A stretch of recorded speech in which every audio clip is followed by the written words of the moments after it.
In this video, I am going to show you how you can download the copyright-free MP3 music for your YouTube videos, and that is 100% safe because that option is directly given by YouTube.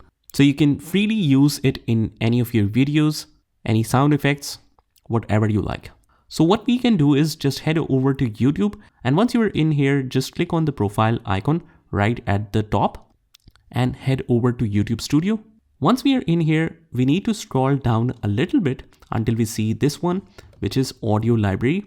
Just click here and we find all the musics that is completely copyright free and you can use it however you like.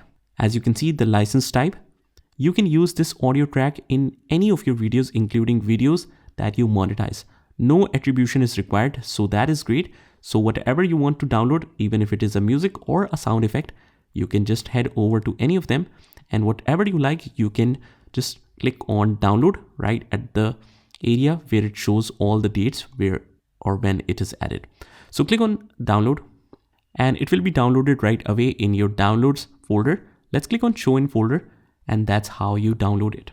I hope you found this video helpful, and if you did, please hit the like button and subscribe to our channel. Also, if you want to learn more amazing stuff on our channel, you can join the playlist link in the description, and I'll see you in the next one.